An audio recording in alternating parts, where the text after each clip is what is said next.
Legal disclaimer. Bespoke Group investment advisory services are offered only through Bespoke Advisory, an SEC-registered investment advisor. Everything we share here is just for information and education. It's not investment, legal, or tax advice. Bespoke does not offer or solicit investment services to the general public. And as always, investing comes with risk, including the possible loss of principal. Welcome back, everyone, to the Bespoke Audio Collection. I am Claire, and today I am sitting down with Matt McClintock, CEO of Bespoke Group. And in this episode, Matt and I are going to talk about Bitcoin, and we're going to explore why Bitcoin stands apart from broader kind of cryptocurrency industry, different cryptocurrencies. And I want to kick this off, Matt, with who are you thinking of with this message? Who is this conversation for? I think the most relevant audience for this will be attorneys and other professionals who are working with affluent people where the conversation of Bitcoin comes up. To a certain degree, it's hard to escape the conversation around Bitcoin anymore. We've talked in previous conversations. I think it's just apparent that the Overton window has shifted. People are talking about Bitcoin. We've got tens of billions of dollars of Bitcoin sitting in exchange traded products. We've got publicly traded companies that are holding significant amounts of Bitcoin in corporate treasury. Wealth is changing hands at a dramatic rate that is only increasing over the course of the next couple of decades. And Bitcoin specifically, and I would say crypto more generally, is now squarely within the public's imagination. People are talking about it on CNBC. You can't get away from it on financial tickers. The more professionals who are serving affluent clients are paying attention, the more this becomes increasingly relevant. And it's been my experience that a lot of people who are maybe new to the digital asset space, but who have experience in working with affluent people may not necessarily understand some of the important differences between Bitcoin and other digital assets. And so Yeah. I think hopefully we can make that a little bit clearer through this conversation. Great. Yeah, we've moved now. It's very clear we've moved from this rejection of this thing to now I think there's an acceptance that, okay, this is part of the reality. Yeah. Yeah, I So mean, can people don't have to like it. They don't have to have a favorable opinion about it. They shouldn't necessarily have an unfavorable opinion of it because the reality is, as I discovered in 2017 when I worked with my very first client in this space, the reality is what it is. I mean, people have significant wealth in this asset, yeah. and first of all, you need to know how to plan for it. So we've done a lot of work around that. But I think, again, to the point of this conversation, it's important to distinguish Bitcoin from other digital assets because it also a, because the distinction has an impact on people's holding periods, what they want to do with this asset compared to other digital assets. And there are characteristics of Bitcoin that are unique that make it a different asset from a planning perspective, not from a tax perspective, but certainly from a planning perspective. So let's get into that. Let's talk about the difference between Bitcoin and cryptocurrency. They are so frequently lumped together. Yeah. What is the difference, Matt? What are the key differences that are Mhm. critical for an attorney or somebody who's listening to this? What are the key differentiators? We could go any number of different directions. I've been reflecting on this a little bit in anticipation of this conversation. From a planner's perspective, um, the mentality of Bitcoiners is usually different than the mentality of a lot of people in the broader crypto asset space. People who accumulated Bitcoin at scale, especially if they did it fairly early on, are tend to be a bit more philosophical about their wealth. Bitcoin has some characteristics that make it a very hard form of money. And people who got attracted to Bitcoin early and or have become interested in Bitcoin specifically have become interested in Bitcoin as a response to what they perceive to be irresponsible monetary policy Right. within the United States government or within other Right. what are called fiat-based currency economies. They see it as a exercise in fiscal restraint that is baked into code, and no other digital asset has that. Bitcoin is inherently scarce. It's scarce by design. It is increasingly scarce by design. It is fixed and finite in supply. And when you compare that against any currency in the world that is not scarce, that is not finite, their Bitcoiners' perspective is that Bitcoin can only trend up and to the right in fiat denominated terms. So therefore, they see it as a harder form of money, very much like they perceive gold as a long-term store of value. Matt, can you dig into a little bit how, I mean, this is so different, right, than the cryptocurrencies. You've given examples of other cryptocurrencies, excuse me, where you've given examples of Ethereum, um, and other examples where really there are individuals, there are people who are Mhm. sitting at Yeah. the middle. Can we talk about that? Yeah. Yeah, because you're right to zero in on this because the Bitcoin's origin story and its development journey is fundamentally different than any other digital asset, and it is that journey that lends itself to this idea of scarcity, finite supply, and that kind of stuff. When you understand Bitcoin's origin story, the white paper announcing the Bitcoin protocol was released in the fourth quarter of 2008.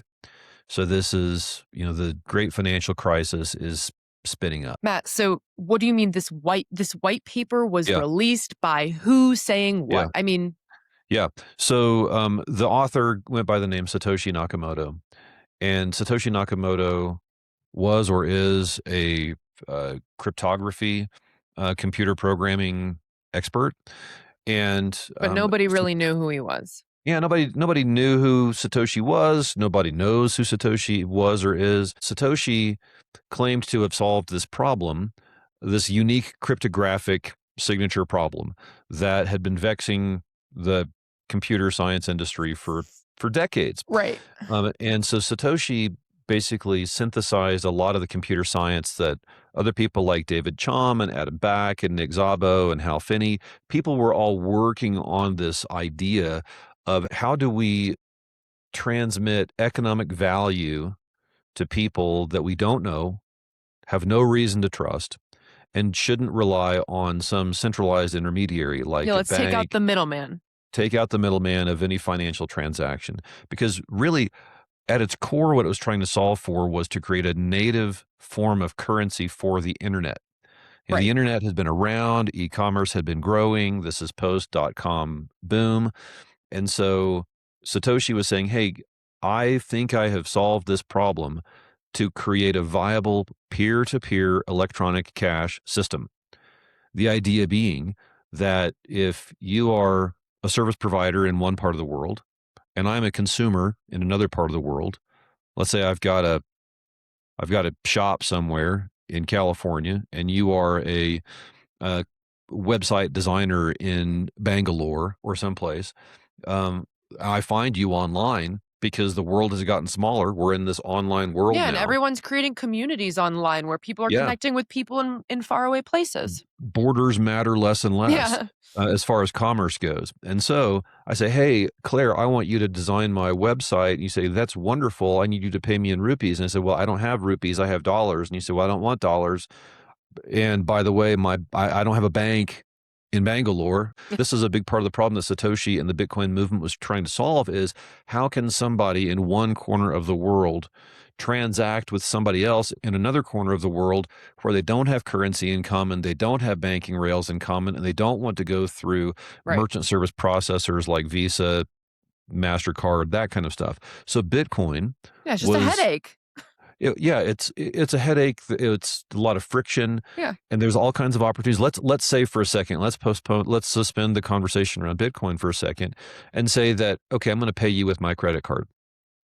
What's wrong with this? If I don't have good intent, I could say, well, great. I love what you've done for me. I'll pay the invoice with my credit card. You have now delivered your services to me.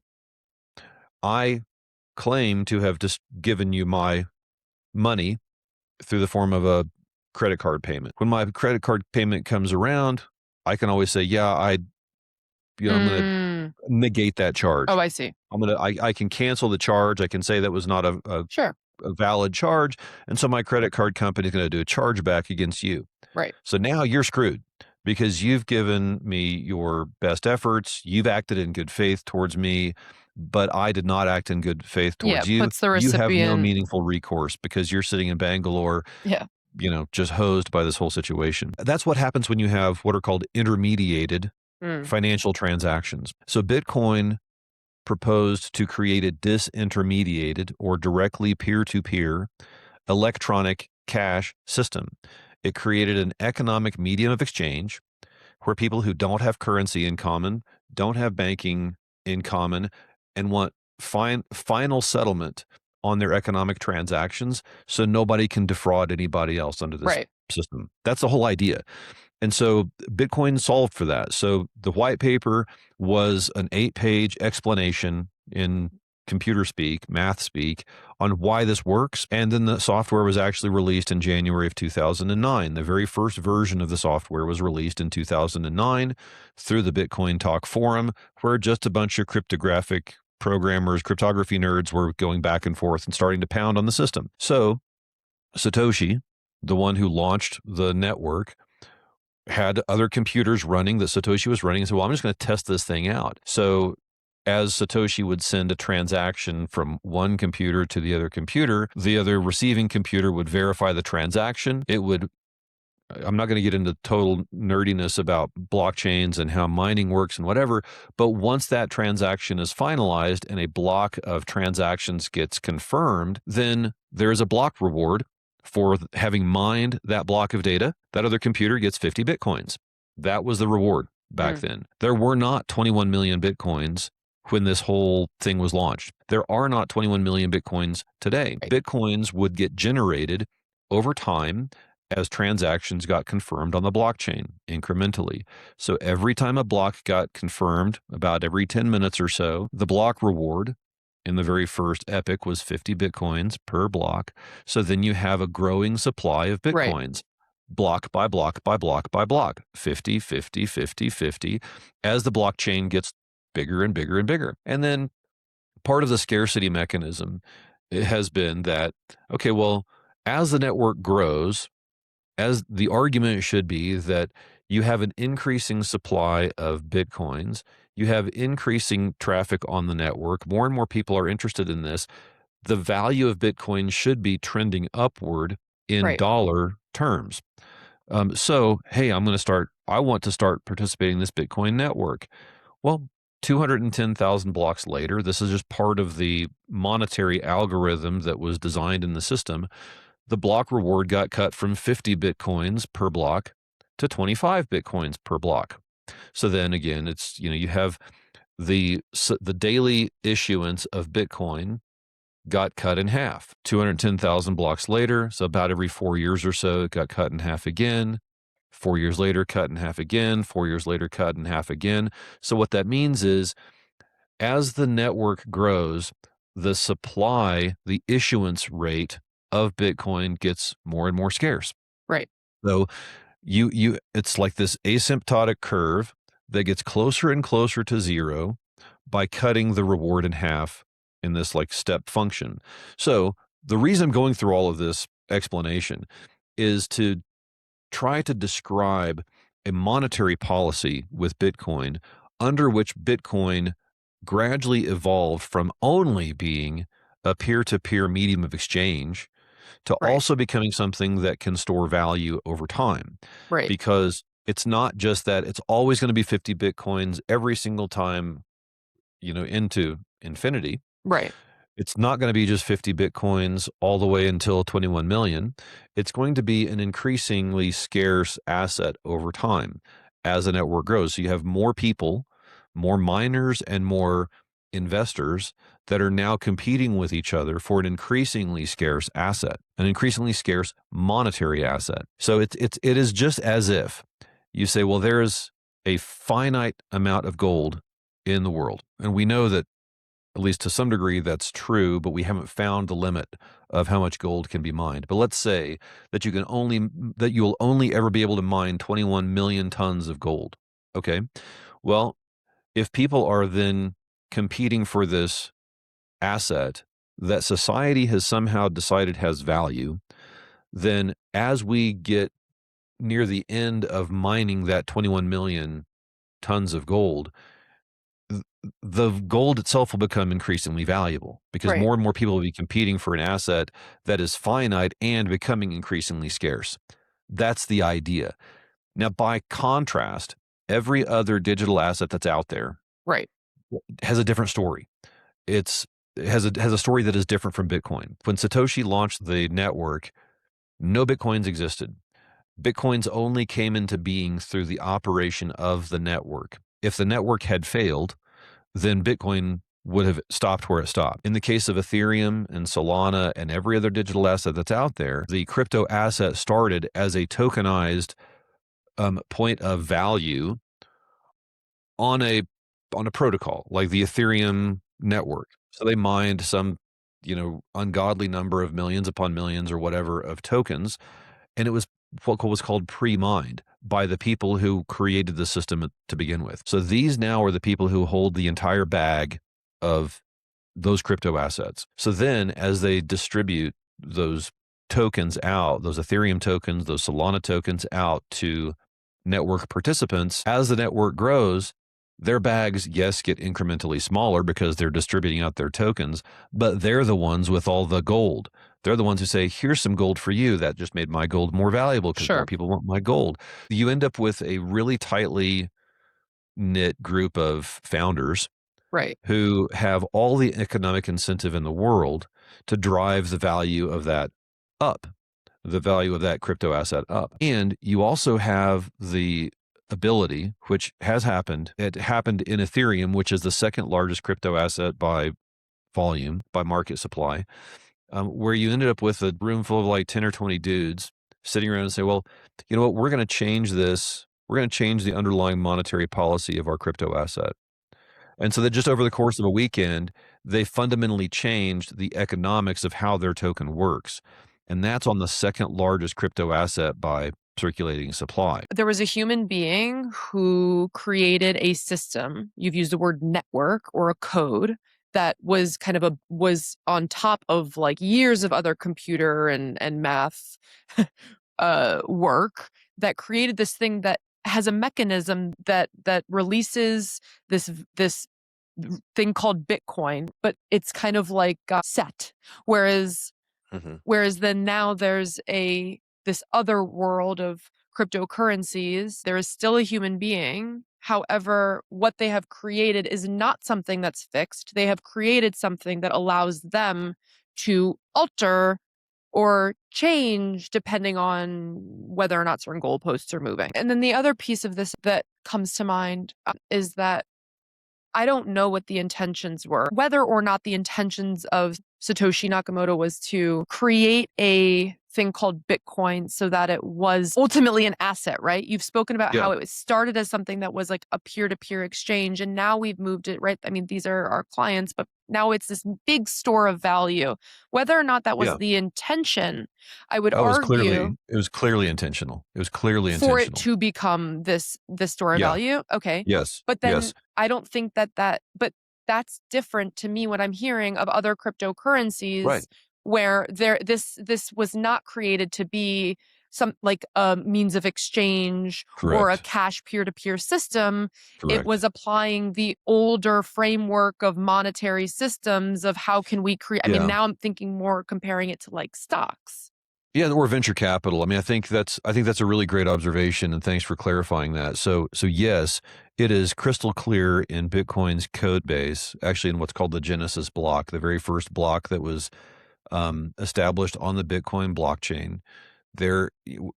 Because a blockchain is a database, you can encode bits of data in the database, and so the very first block, uh, Satoshi embedded uh, basically it was the quote from a headline of the London Times saying Chancellor on the brink of second bailout for banks. And so this was January 3rd of 2009. Again, great financial crisis is underway.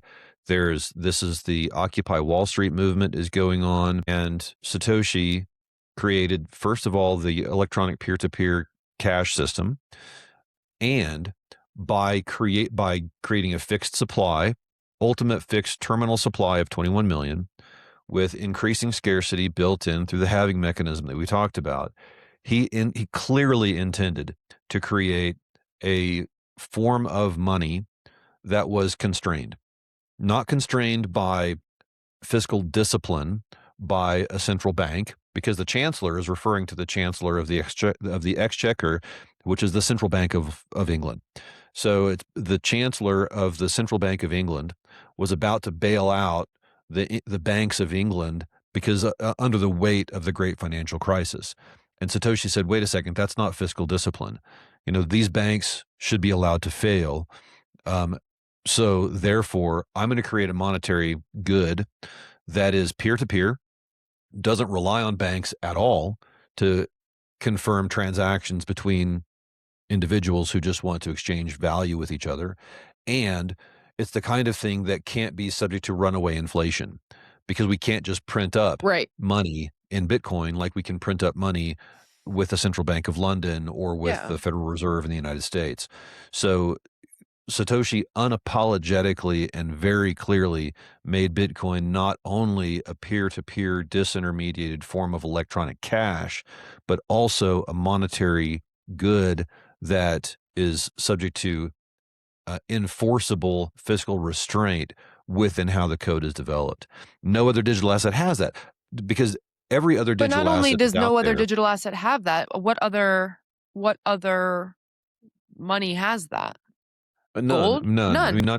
mean, not even gold, because if the economics of gold the economics of gold theoretically could be such that if it becomes so valuable, we start mining the ocean floor, or we start mining asteroids, which people have talked about. So it's like, okay, well, right now, just it's not economically viable to do that. But we haven't found the limit of gold that can be mined.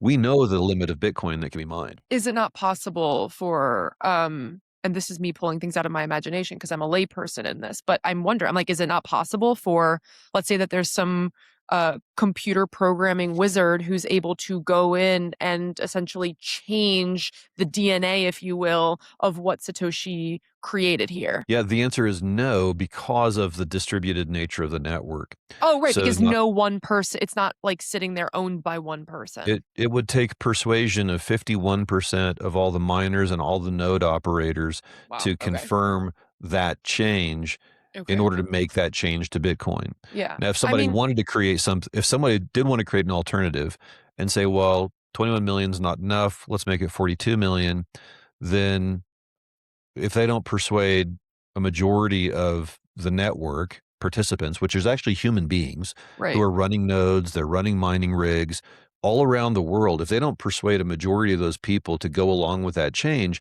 it doesn't change the Bitcoin code base. So then what it does is if enough people say, well, I find that interesting and I'll support that initiative, but it doesn't get a majority of acceptance across the Bitcoin network, it is what's called a hard fork.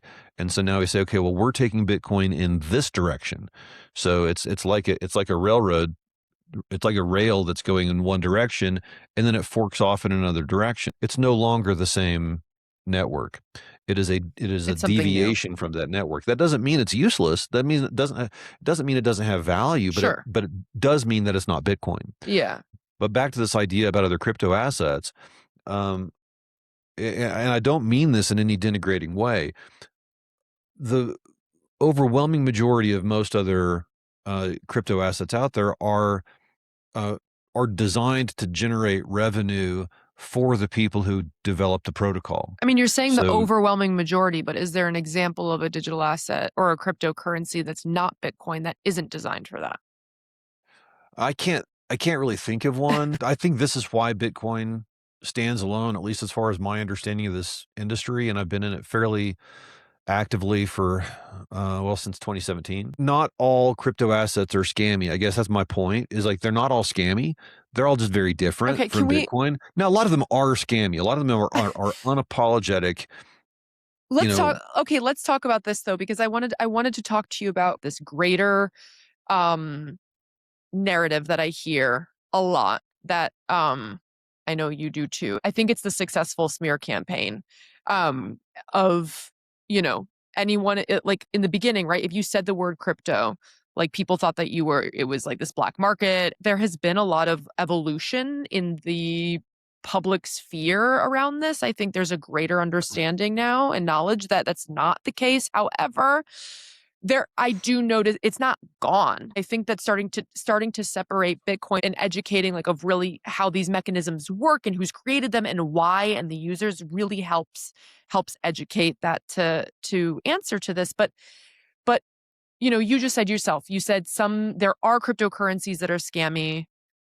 Let's talk about this. What do you have to say to this? And especially, what do you have to say? I mean, I'm thinking specifically right now of an attorney who's saying to themselves, "Hey, let's say there's an attorney, or it doesn't matter, a CPA, or it doesn't even matter. Let's say there is somebody who knows somebody who has made a ton of money in either cryptocurrency, Mhm. other digital assets, or Bitcoin, and they're Yeah, listening to this." I want to break this up into a couple of different segments because, I mean, first of all, we can't overlook Bitcoin's murky past. I mean, Bitcoin certainly was used for illegal purposes. There have been ransom attacks for which the ransom has been demanded in Bitcoin. We can't deny the existence of the Silk Road, which was the world's largest internet black market on which people exchanged bitcoins for guns, for drugs, for um, other for crimes to be committed against other people. You know, hits taken out. I mean, Bitcoin was at the center of that. We can't deny that history. Um, we also can't deny that same history with the U.S. dollar, Yeah, I'm like, or isn't this what with any other money's? type of value. Yes, So it's like, yeah, Bitcoin does not have a completely faultless past. what monetary However, system does? Yeah. yeah, and at the same time, because Bitcoin is a database, it's a network, there are services that can go back and verify and validate transactions that have happened on the network. And so it's fairly straightforward to then be able to identify which wallet addresses have been associated with illicit activity. So if you're an attorney, if you're a CPA, if you're a fiduciary that's out there that's working with clients, you have resources at your disposal to verify that the tokens, the crypto, the bitcoins that your clients have are or are not tainted by illicit activity. So one of the concerns I had early on is, how do I know that I'm not aiding and abetting money laundering Right. or aiding and abetting illicit behavior when I'm working with people with Bitcoin? Well, there are services out there like Minerva and Ellipsis and other companies that can run chain analytics to Mm. then figure out what tokens, what Bitcoins Hmm. have been associated with illicit activity. So you can identify this stuff. Same thing is true with ransomware attacks, anything like that. So um, I think that the concern that fiduciaries and professionals understandably and rightfully have with whether they're aiding and abetting illicit behavior, that can be addressed through technology. I And see. that's not new. That's been the case for 5, 6, 7 years now. So I'd kind of leave that part there. The broader point about differentiating Bitcoin from crypto assets goes again to the decentralized nature of Bitcoin. Nobody can control, no single cohort or cadre of people Right. can control what Bitcoin does or is. Within the broader crypto space, as we've seen with meme coins, this was true with Doge, which was unapologetic. It was launched as a joke. I mean, literally launched as a joke, to the things like the Trump coin, the Melania coin, all these other meme coins that are out there. You have a person or a group. In the case of the Trump coin, you had World Liberty Financial that created this coin to take advantage of or to capitalize on and monetize the popularity of crypto, and in this particular case, Donald Trump. So, coin gets launched. Who's going to benefit the most from this? Those who launch the coins, because they hold all the coins. I'm going to buy a coin Well, from it's a you, a coin from product. you. Yeah, so it's a product. And so we saw this with NFTs a cycle ago. People, there's a market that gets created for these things. There's a quick euphoria in that market which Yeah. drives the price up. Those who launch the project make a windfall, and as soon as that's gone, it's like, well, there's no substance behind this. There's no real network to this. So unless there's a continuing desire to hold this coin, the price collapses. Yeah. Well, those who launch this don't care. They got their hundreds of millions or billions Yeah. of It dollars. served its And purpose. yeah, it's like, great. I mean, that is the historical pump and dump model that the crypto space is known for. Yeah. You create this hype around things. You say, "Oh, this is going to be the next great thing. This is going to give you access to, special communications from me or whatever." And then it creates this euphoric rise. You sell it all, you take the money and run. The meme collapses because it's had its moment in the sun. Great. Well, just understand that's the game. This is why we say that Bitcoin really stands alone. Yeah. Bitcoin doesn't have any of those dynamics at play. There was never a big, massive creation of a circulating supply and then a hype cycle that would create a big bunch of attention to it. Bitcoin has had this, yes, it's been very volatile. It's been up over 125,000 and then back down again. And it's all just Yes, but all this journey. the people who are in I was going to say invested, but I didn't even mean it as a financial term. The people who are involved in Bitcoin from the beginning are there not for any sort of flip, if you will, but have rode the wave for years and years and years. Yeah, I mean, they never had the opportunity to exploit it. I Yeah. mean, they literally never had the opportunity to exploit it. And again, I'm not saying that every other crypto asset out there is an exploitation play. It's not. I mean, Ethereum, Solana, Chainlink, there's so many others they're not exploitation plays. They're fundraising plays. They're revenue generating plays for the purpose of building Right. computer networks that are solving interesting problems using blockchain technology. They're not scammy. Okay. Those things aren't necessarily scams, but they're also not Bitcoin. Right. They're not a store of value. They are a venture play. If Yeah. you say, well, I think that the Ethereum network is doing really interesting things that only the Ethereum network can do, and I want to own a piece of that, then by all means go buy some Ethereum. But understand that you're making a fundamentally different decision Yeah. than saying, I want to have a piece of something that is scarce, fixed, finite, cannot be controlled by any Right. other group. Okay, that's Bitcoin, Yeah. or that's gold, or that's real estate, or that's something else that is inherently scarce. Matt, I want to talk about the moment that we're in right now. I know that we make an effort to have evergreen conversations. However, I think with Bitcoin, things are changing so frequently that I'm fine with this being timely. But we're in a specific moment right now, I think, where, it's hyper political. And my goal for for those listening to this is to, as I said at the top of this episode, is really just to cut through all of this noise. I think right now, I mean, Bitcoin world is noisy, period, I think. But right now, would you agree? I mean, I would argue that it's very noisy. Where are we? Where are we in the zeitgeist? Mhm. Well, I think that we are a couple of years into what may be Bitcoin's like Bitcoin kind of entering the fullness of mainstream understanding. And the reason I say that is, um, when the Bitcoin they're technically called exchange traded products, but we'll just call them ETFs for short because that's what most people think of.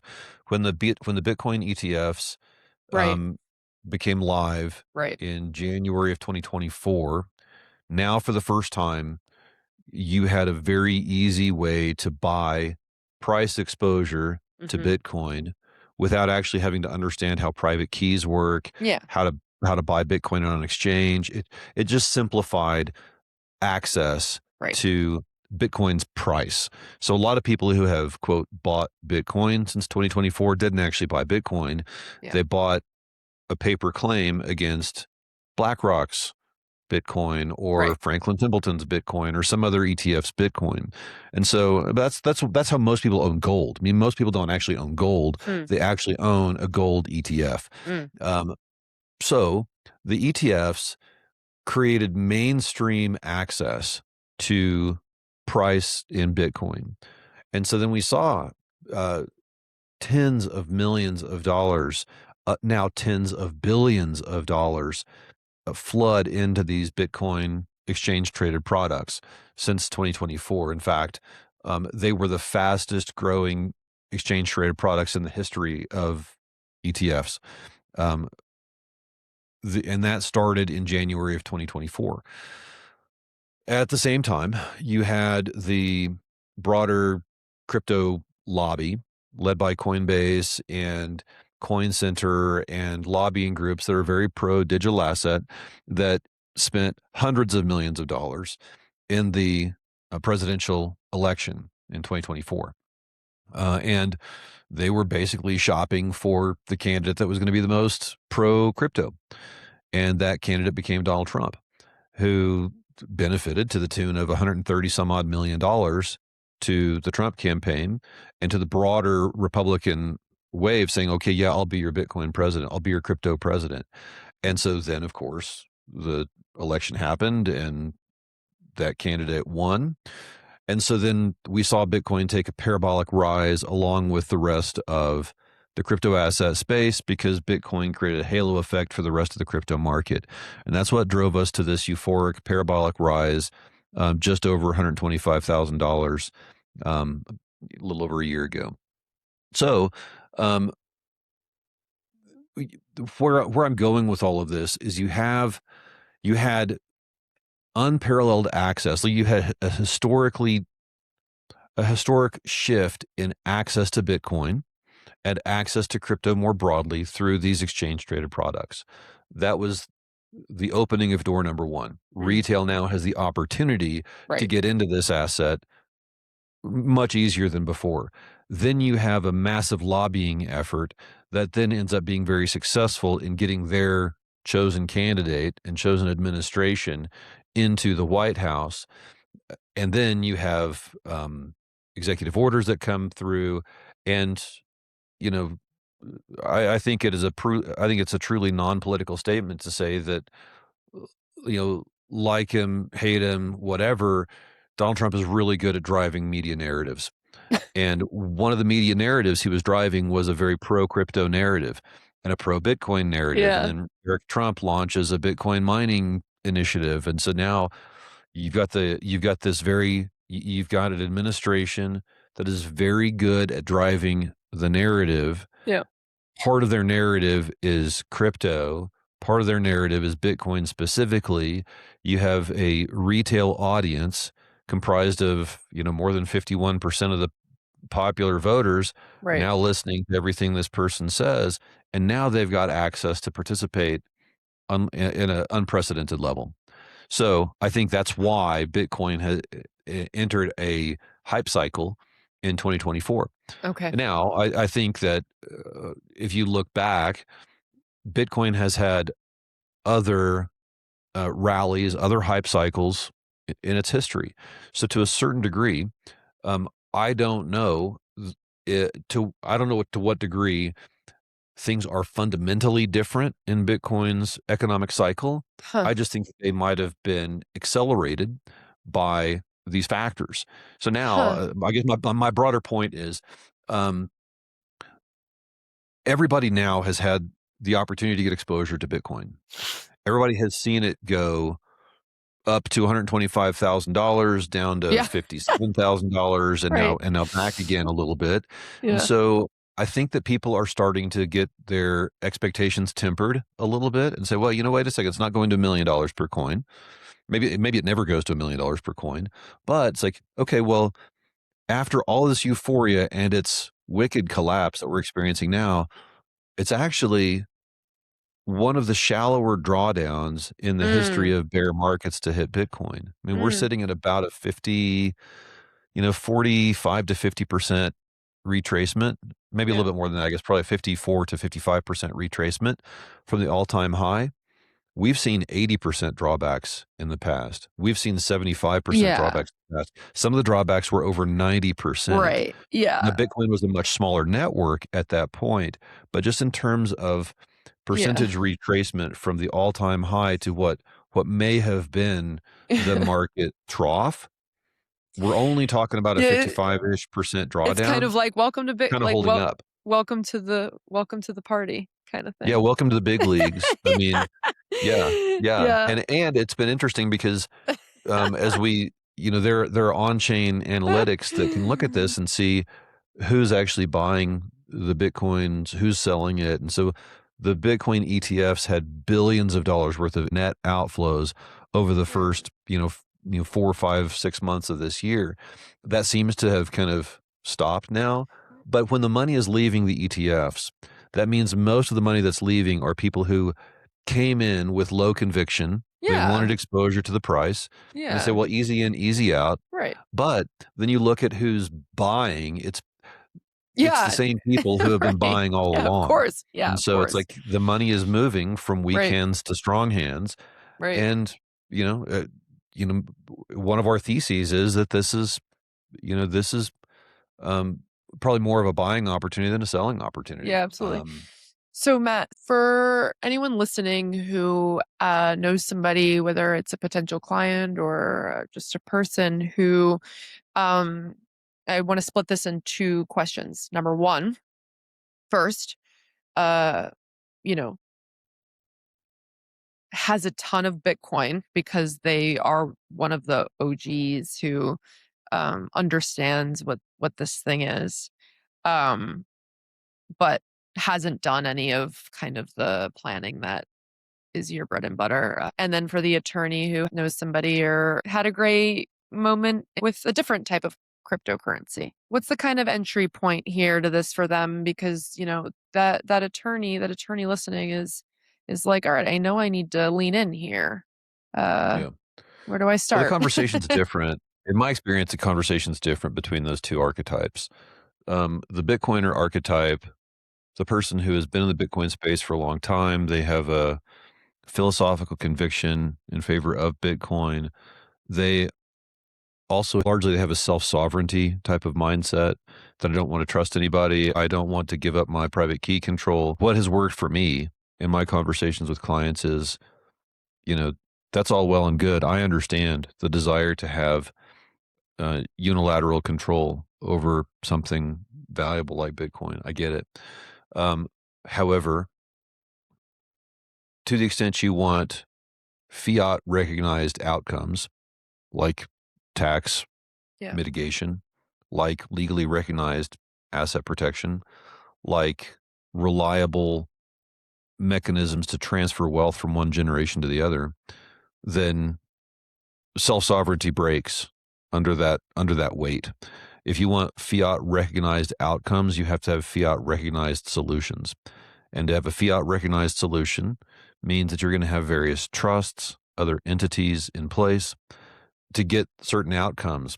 And then you have to transfer your Bitcoin into a legally recognized ownership regime for you to get those outcomes. So the choice is yours. You either want the tax savings and the other benefits or you don't. If you don't, why are you talking to me? If you do, this is the trade-off because you can't have unilateral control over this asset and still get the outcomes that you say are important to you. Right.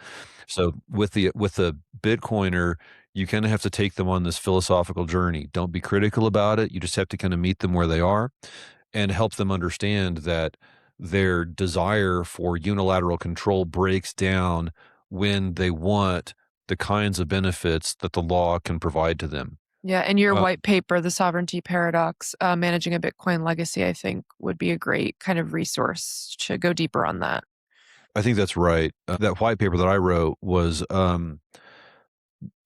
really my intellectual journey as I was dealing with clients in this space. And again, maybe as a quick uh, placeholder, maybe to anchor to at some point, but um, I've talked about this in other contexts. Remember where these people came from. If they've been in the Bitcoin space for a long time, they have used Bitcoin as a medium of exchange because they knew it was peer-to-peer electronic cash. They still their heuristic Yeah. Their mental model is Right. anchored in this idea of peer-to-peer electronic cash. The problem is that cash has become exponentially more valuable over the 10 years or so or Yeah. 15 years or so that they've had it. It's Right. like the controls that they used to have Yeah. for what's a rounding error in their wealth, Right. those controls don't work anymore Right. when this is now generational wealth. So helping them understand, meeting them Hmm. where they are, understanding their mindset, and then framing it in a way that if you want fiat benefits and fiat outcomes, you have to apply fiat recognized solutions. Right. That works in my conversations with people. That doesn't mean that they're going to be ready overnight, Right. but that's the nature of the journey. In the crypto space, it's been a bit different. People that I've come across in the crypto space understood that this is effectively a venture capital play. They didn't, people who I've worked with in the crypto space haven't been long crypto like they've been long Bitcoin. Right. People who are long Bitcoin see it as a monetary good. People who are in the crypto space see it as a pathway to more dollars Yeah. or get wealthy in this asset, exit that asset and then acquire different assets, Right. equities, Bitcoin, real estate, cash, whatever it is. Right. So the conversation with crypto people has been a lot easier from a like strategy design perspective. Like they get it. It's like, okay, Yeah. well, I'm going to exit my Ethereum position or my Solana position when Ethereum hits Right. $4,000 again. I'm going to exit. Cool. Well, Hmm. then we can structure a charitable remainder trust or a dynasty trust or something else that's going to capture that rise in a much more tax efficient way.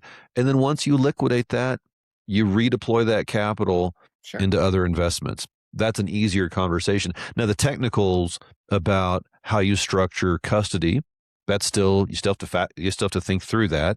Right. But you can either have a trust that has direct custody with a qualified custodian, like the people that we get to work with, or kind of a preferred model is using a limited liability company, have that limited liability company or a partnership of some sort. They have a custodial relationship with the qualified digital asset custodian, and then you put the LLC up into one or more trusts. It's the same kind of stuff planners have done with conventional assets forever. It's just understanding that there are some technical nuances with moving the assets around. And you're not a practicing attorney anymore. So you are able to work with the estate planning attorney, for example? Yeah, we help them design this kind of stuff when we've got clients in common. A lot of what I do is explain the digital asset mechanisms to other attorneys because, as you said, I don't practice anymore. I was a practicing attorney for 25 years. I'm still licensed, but I'm inactive.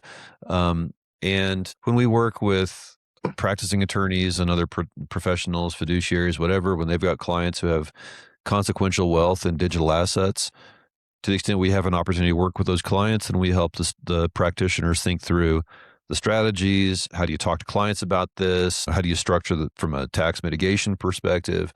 And then we can help maintain those types of systems for clients. So when we get a chance to work with other attorneys or people like that, we say, okay, well, what's the system that we're designing for? Because we don't want to just kind of throw a solution at a problem without really understanding what problem it is that we're trying to solve. We want to bring systems thinking to client wealth. And so we say, okay, great. What are we solving for? What's the sense of meaning you have behind your wealth? Why do you care about Bitcoin? What got you into crypto? What was it about that you found interesting?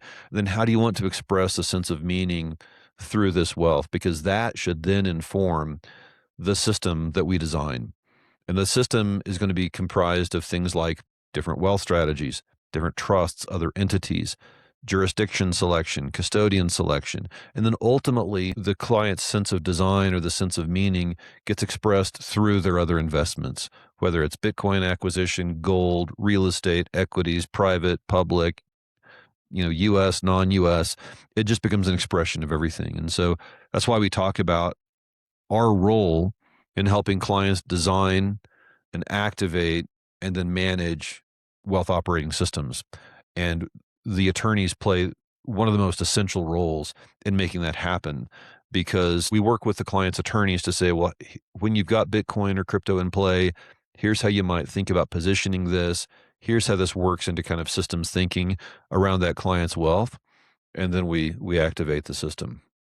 I think it's pretty cool to see how, I've watched now how Bespoke has evolved over the past, just 3 years. And to see this new, right, we're in a space now where how we talk about like building wealth operating systems around a client. And it's cool to see how, yes, maybe the initial clients of Bespoke were Bitcoiners. And yes, you learned about this kind of view or perspective on money.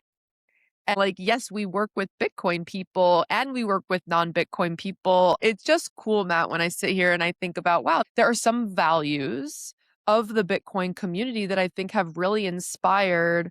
And this is again just from my seat at the table, but like inspired this new way of thinking, okay, what can we build that's bigger than Bitcoin? Like it's bigger than Mhm. Bitcoin and it's a new model. So Yeah, I I mean, love that. Bitcoin is interesting. We do believe that it is a legitimate, viable asset. I mean, it's hard to look at a multi-trillion-dollar asset class and just pretend it's not there. Yeah. I just that doesn't. I think that people could probably get away with writing off Bitcoin in late 20 teens, when Right. FTX Yeah. collapsed, and it's like, oh, but it's dead again. It's like, Yeah. okay, now maybe this time it's dead for good. I really think that those days are gone. But I think that people are slow to, especially people who aren't in the space, are slow to accept the fact that, or at least accept the proposition that it's probably here to stay. Yeah. Um, so I mean, y- we I think you just have to take it seriously. Yeah. We were early to take it seriously because I had an opportunity to work with somebody who had a whole lot of wealth in this really unusual asset in 2017. I didn't know anything about Bitcoin.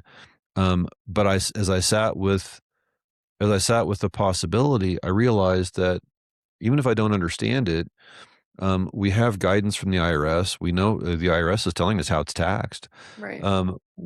There's market visibility. I don't have to understand why it has value, but there's pricing that says what it's worth. Okay, well, that means that X number of Bitcoins times Y price equals Z total value in your estate. Okay, well, that's a problem Right. if you die. So, Right. okay, I don't have to, at that point, it's like, I don't really understand why anybody cares about owning this thing that isn't really a thing. Um, Right. but then I got on the other side of that and said, well, that's not really my problem. I mean, now I have since come around on this because it's been a 9-year journey for me. But it's like when I first got exposed to it, it's like I had to suspend the thought that I have to understand this at a technical or market value perspective Mm. and just say, you know what, maybe I'll get around to that later. Maybe I'll never care about that. Mm. But the market tells me that there's a value. The IRS tells me how it's taxed. I understand property law well enough to understand that if they're going to get legally recognized tax benefits from structure, we got to transfer this asset in. How do you do that? Right. And so that started my journey.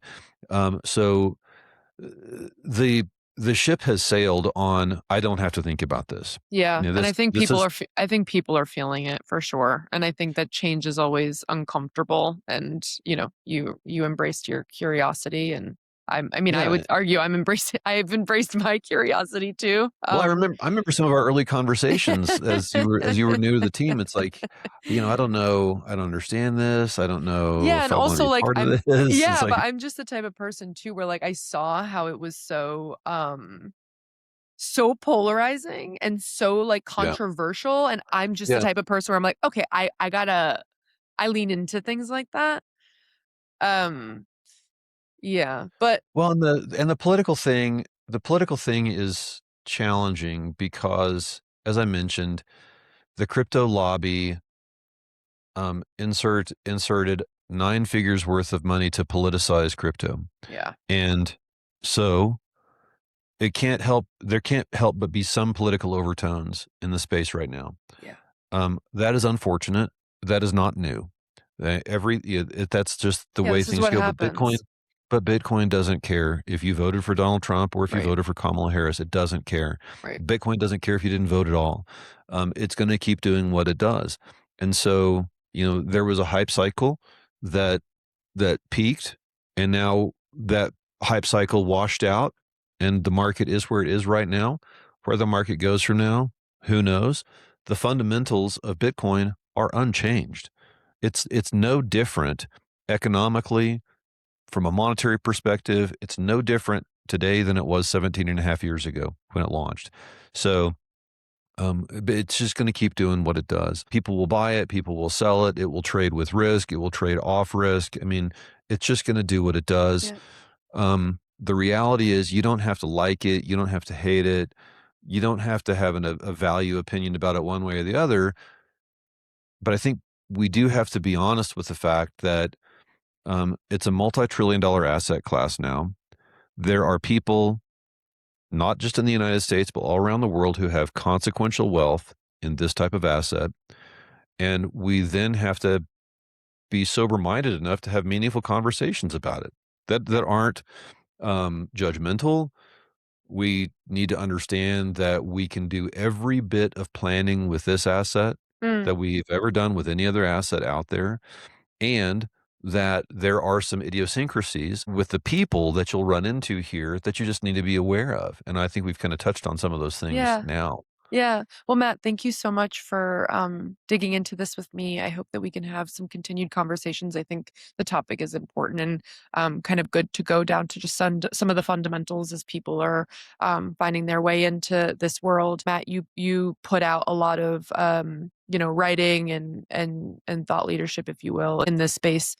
How can somebody kind of keep up with your ideas? Well, you called out the white paper, which I'm grateful you did that. That's just freely available on our website. If you go to bespokegroup.io/sovereignty paradox, it's a non gated, just download it, read it. I think that's a good place to start. I do write about Bitcoin related stuff with some frequency on Substack. So you can find me on Substack. Is it The just team Matt does a really good, McClintock? Substack, Matt McClintock, something like that. You can find me. The Substack is called Counter Narrative because what I'm trying to do is take some of the orthodoxy maybe, or some of the common thinking in the Bitcoin space in particular, and maybe kind of look at it from a bit of a contrarian lens. So that's the idea. So it's called Counter Narrative. Um, we have our Threads publication that we put out. We have other publications that Bespoke puts out from time to time, and again, we're kind of unapologetically, at least, um, open-minded to Bitcoin as a valuable asset that people should consider. So yeah, just kind of follow along. I also do a lot. You mentioned I do a lot of continuing education in this space. So I speak at professional conferences, industry conferences, Bitcoin conferences. So yeah, it shouldn't be too hard to find. Yeah. Um, Head to our website, bespokegroup.io, if you want to get in touch with Matt, if you're interested in him supporting some CLE speaking agents. It's all that's where you'll find it all. All right, everybody. Thanks for tuning in and thanks for the conversation, Matt.